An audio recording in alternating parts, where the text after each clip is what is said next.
Welcome back to my channel. நம்ம இன்றைக்கி onion bonda எப்படி பண்ணுறதுன்னு தான் பார்க்க போகிறோம். வாங்க பார்க்கலாம். 3/4 கப் கடல மாவு, 1/2 கப் அரிசி மாவு, 1 ஸ்பூன் சில்லி பவுடர்,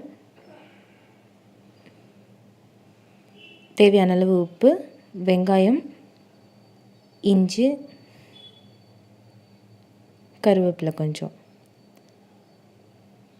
இதுலேயே சில பேர் பச்சை மிளகாய் போடுவாங்க, ஆனால் நான் இன்றைக்கி போடல. இது எல்லாத்தையும் நம்ம இப்போ ஒன்றா மிக்ஸ் பண்ணிக்கலாம்.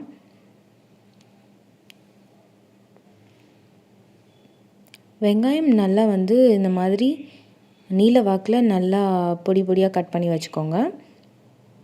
இதுலேயே நம்ம இப்போ இஞ்சி ஆட் பண்ணிவிட்டு உப்பு ஆட் பண்ணி நம்ம நல்லா கலந்து விட்டுக்கலாம். ஏன்னா மாவுலாம் போட்ட பிறகு உப்பு கலர்னா திட்டு திட்டாக தெரியும். இந்த மாதிரி வெங்காயத்தோடு உப்பு கலரி விட்டால் நம்மளுக்கு திட்டு திட்டாக தெரியாமல் கரெக்டான பதத்தில் இருக்கும். அதுக்கப்புறம் நம்ம ரெட் சில்லி பவுடர் கொட்டி அதையும் கலந்து விட்டுக்கலாம்.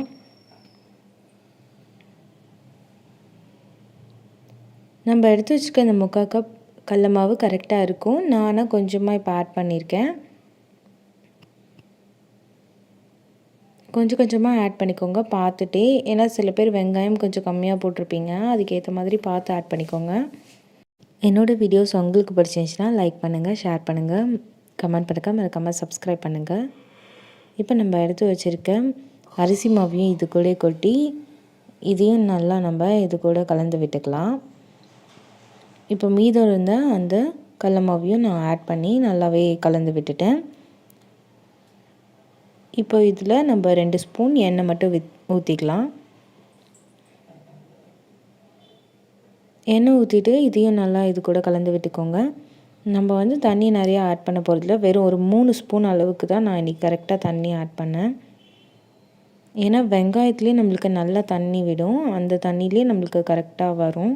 நம்ம ஒரு 3 ஸ்பூன் அளவுக்கு ஆட் பண்ணால் போதும். இந்த கன்சிஸ்டன்சியில் நம்மளுக்கு கிடச்சிரும். இந்த மாதிரி வந்தால் தான் நம்மளால் கரெக்டாக போண்டா போட முடியும். இப்போ ஒரு வானல் வச்சுட்டு அதில் எண்ணெய் ஊற்றிருக்கேன். எண்ணெய் நல்லா சூடாகட்டும். இப்போ நம்ம போண்டாவுக்கு நல்லா இந்த மாதிரி லைட்டாக உருண்டை பிடிச்சிக்கணும். ரொம்ப ஹார்டாக பிடிக்கக்கூடாது. ஹார்டாக பிடிச்சா உள்ளே வேகாது. எண்ணெய் நல்லா பொரிஞ்ச பிறகு இந்த மாதிரி நம்ம ஒவ்வொரு உருண்டையாக இதில் சேர்த்துக்கலாம். எண்ணெய் சூடாக்கக்குள்ளே ஹை ஃப்ளேமில் வச்சு சூடாக்கிக்கோங்க. எண்ணெய் நல்லா சூடான பிறகு இதை லோ ஃப்ளேமில் வச்சுட்டு தான் நம்ம போண்டாவை பொரிச்சு எடுக்கணும். இல்லைன்னா உள்ளெல்லாம் வேகாது. நம்மளுக்கு இந்த அளவுக்கு நல்லா கலர் சேஞ்ச் ஆகி வரணும். அப்போ தான் உள்ளெல்லாம் நல்லா வேகும்.